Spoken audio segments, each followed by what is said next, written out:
साल पहले का टाइम दिखाया जाता है, जहाँ पर कुछ वर्कर्स एक माइन में काम कर रहे होते हैं। उन पर नजर रखने के लिए एक डॉक्टर भी वहाँ पर होता है, जिसे एक आदमी बताता है कि काम के दौरान वर्कर्स को यहाँ पर कुछ रेडिएशंस यानी शुआएं महसूस हुई और उन्हें लगा कि शायद यहाँ पर यूरेनियम है, और वो बहुत खुश हो गए। उन्होंने बड़ी बड़ी मशीनरीज यहाँ पर मंगवा ली और काम शुरू कर दिया कि देखते ही देखते काम के दौरान वो जमीन अंदर घुसने लगती है, यानी एक गार में जाने लगती है। तो डॉक्टर अपनी टीम को लेकर उस केव के अंदर जाते हैं, यानी जमीन के नीचे। तो वहाँ पर उन्हें एक बहुत बड़े जानवर का स्केलेटन मिलता है, यानी ढांचा। जब डॉक्टर उस पर गौर करते हैं तो उन्हें पता चलता है कि ये कोई स्केलेटन नहीं है, बल्कि वाकई में एक बहुत बड़ा जानवर है जो यहाँ पर सो रहा था और रोशनी पड़ने पर ये जिंदा हो गया था। और फिर हमें ये दिखाया गया कि वो जानवर केव से निकलकर समंदर की तरफ चला गया था। दूसरी तरफ जापान में हमें एक साइंटिस्ट दिखाया जाता है जो कि फोन पर किसी से बात कर रहा था कि जिस जगह से वो जानवर निकला था वहाँ से अर्थक्वेक होता यहाँ तक आ रहा है। उसका उस जगह पर एक प्लांट होता है। वो कहता है कि अगर ऐसे ही चलता रहा तो मुझे तो अपना प्लांट खत्म करना पड़ेगा। तभी उसकी वाइफ आती है और वो अपनी वाइफ और अपने बेटे फोर्ट को लेकर वहाँ से चला जाता है। वो अपनी वाइफ से कहता है कि जो अर्थक्वेक के झटके आ रहे हैं ये मुझे कोई अच्छी बात नहीं लग रही, तो तब तक तुम मेरे प्लांट के पास मेरे कुछ टीम के साथ रहोगी। फिर हमें वही साइंटिस्ट एक लैब में दिखाया जाता है जो कि पता लगा रहा था कि असल में ये अर्थक्वेक के झटके आ कहाँ से रहे हैं, लेकिन उनमें से किसी को कुछ भी पता नहीं चल रहा था। तो वो कहता है कि सब मशीनरीज ऑफ कर दी जाए, क्योंकि हम नहीं जानते कि ये झटके किस चीज के हैं और कहीं ये हमें नुकसान न पहुंचा दें। इसी के साथ वहाँ पर फिर से अर्थक्वेक आने लगता है और साइंटिस्ट की वाइफ भी वहाँ पर आ जाती है। वो वहाँ से भागने लगती है और चैम्बर में ब्लास्ट होने की वजह से एक पॉइजनस गैस यानी जहरीली गैस उसकी तरफ बढ़ने लगती है। साइंटिस्ट अपनी वाइफ को बचाने के लिए आगे बढ़ता है, लेकिन तब तक बहुत देर हो चुकी थी और गैस पूरी तरह से उस कैबिन में फैलने लगी थी। तो उसकी वाइफ उससे कहती है कि दरवाजा बंद कर दो, इससे पहले कि ये गैस यहाँ तक पहुँच जाए।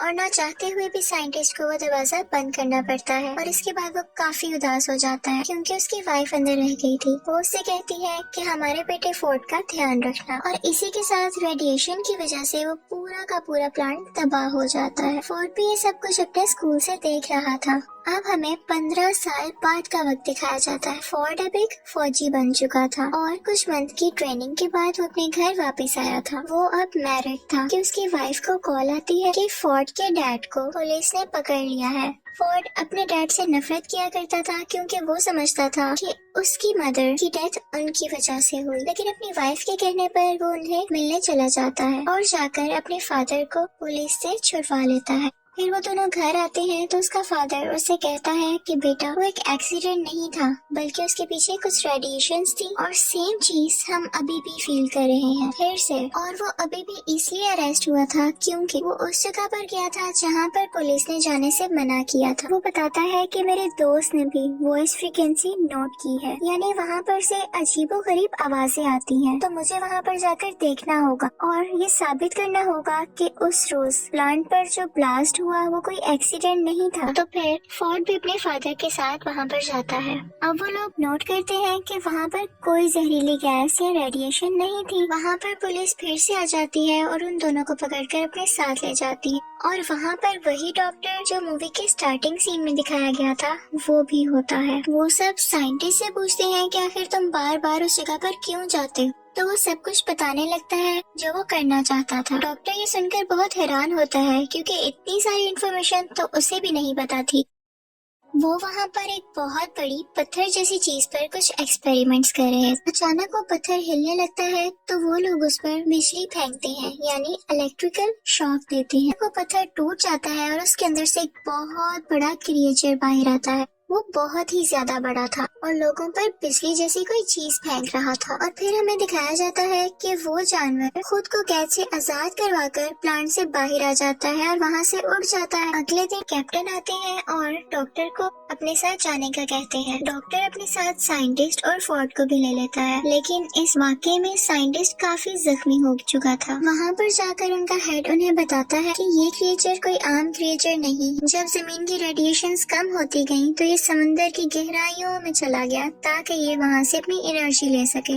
वो बताते हैं कि हमारी कंपनी को भी उसे ढूंढने के लिए बनाया गया था। वो आज तक नहीं मरा और उसका नाम गॉडजिला था और ये वही जानवर था जिसे लोग अर्थक्वेक समझ रहे थे, और वो चलता चलता यहाँ जापान के एक प्लांट में आ गया, क्योंकि उसे कोई ऐसी जगह चाहिए थी जहाँ से वो बहुत सारी एनर्जी एक साथ ले पाता। इसी के साथ हमें दिखाते हैं कि साइंटिस्ट की वहाँ पर डेथ हो जाती है और वो सब लोग काफी परेशान हो जाते हैं कि आज तो ये मरे हैं, कल को कोई और भी मर सकता है। अचानक वहाँ पर हेड को कॉल आती है कि एक समंदर से अजीबोगरीब रेडिएशंस आ रही हैं और उन्हें पता चलता है कि वो क्रिएचर वहीं पर मौजूद है और वो वहाँ पर न्यूक्लियर बॉम्ब खा रहा था क्योंकि उसे एनर्जी चाहिए थी। लेकिन इसके साथ साथ उन्हें वहाँ पर किसी और चीज के भी सिग्नल्स मिल रहे थे। वहाँ पर कुछ लोग भेजे गए थे जो देखते हैं कि समंदर से एक बहुत बड़ा जानवर बाहर आ रहा है। वो दरअसल वही खतरनाक क्रिएचर था जो कि अब शहर में आ चुका और सब लोग उससे बहुत ज्यादा डर रहे थे। और उसी के साथ हमें गॉडजिला दिखाया जाता है जो कि गुस्से से चिल्ला रहा था। अगले दिन टीवी पर न्यूज आती है कि वो क्रिएचर गॉडजिला से बचकर भाग गया। अब वो खतरनाक क्रिएचर समंदर में जाकर और भी जानवरों को अपने साथ मिला रहा। डॉक्टर की टीम मेंबर कहती है कि बहुत टाइम पहले हमें 2 अंडे मिले थे। एक अंडे में से एक जानवर निकलकर जापान के उसी प्लांट पर चला गया था और हम नहीं जानते कि दूसरे अंडे का क्या हुआ। उसे एक जगह पर सेफली रखवा दिया गया था। जब कुछ लोगों को वहाँ पर देखने के लिए भेजा जाता है तो वो लोग देखते हैं कि अंडे में से वो जानवर निकलकर कहीं जा चुका है। पता चलता है कि ये दूसरा अंडा उसी खतरनाक क्रिएचर का था और वो उसमें से निकलकर किसी और शहर में जाकर तबाहियां मचा रहा था। इन दोनों को पुलिस ढूंढने लगती है।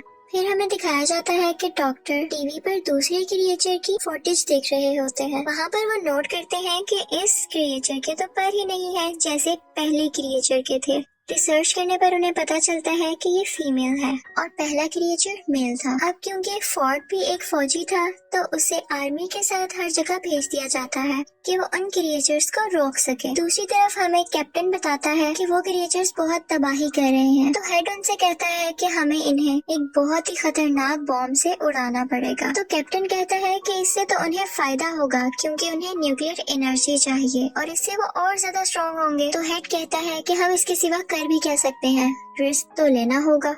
वो दोनों क्रिएचर्स अपनी एनर्जी रिस्टोर करने के लिए यानी रेडिएशंस को खुद में फिल करने के लिए एक समंदर में जा रहे थे क्योंकि समंदर की गहराई से उन्हें बहुत सारी रेडिएशंस मिली और गॉडजिला दूसरी तरफ उन्हें मारने के लिए आ रहा था। तो ये सब लोग भी उसी समंदर की तरफ बढ़ते हैं और वो न्यूक्लियर बॉम्ब भी अपने साथ रख लेते हैं। फोर्ड भी इन पर नजर रखे हुए था। वो बॉम्ब उन्होंने एक बोट पर रखा हुआ था। मेल क्रिएचर आकर उस बोट पर अटैक कर देता है और वो न्यूक्लियर बॉम्ब उठाकर वहाँ से चला जाता है।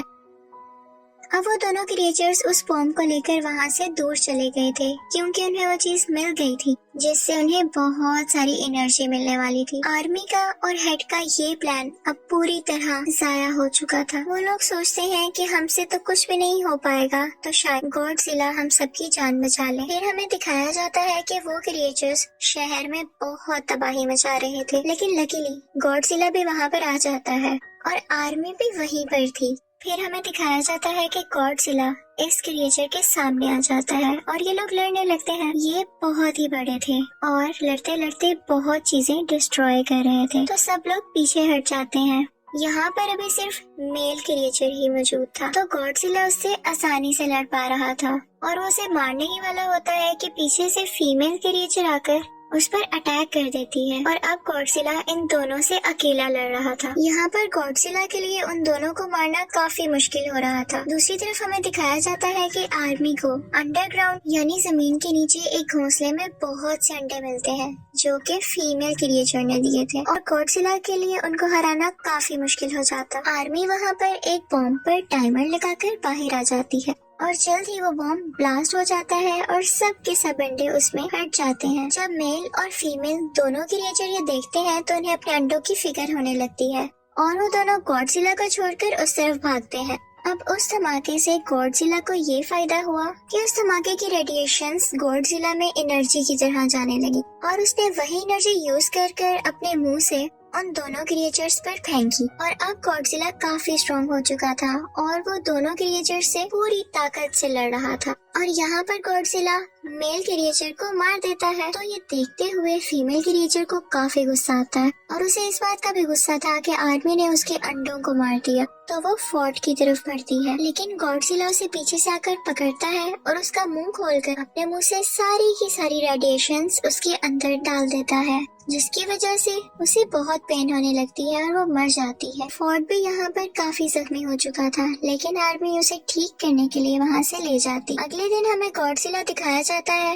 लोग समझ रहे थे कि वो मर चुका है, लेकिन वो थक चुका था और अपनी आंखें बंद कर लेटा हुआ था कि अचानक वो उठता है और वापस समुद्र में जाने के लिए चलने लगता है। वो इनफैक्ट यहाँ पर किसी को कोई नुकसान नहीं पहुँचाने आया था। उसकी दुश्मनी तो बस उन खतरनाक क्रिएचर्स से थी और अब जैसा कि उसने उनको मार दिया तो वो वापस समुद्र में चला जाता है। और अब दिखाया जाता है कि फोर्ड भी अपनी बीवी और बेटे के पास चला गया था और सब कुछ यहाँ पर ठीक हो जाता है। इसी के साथ मूवी भी एंड होती है। Thank you for watching.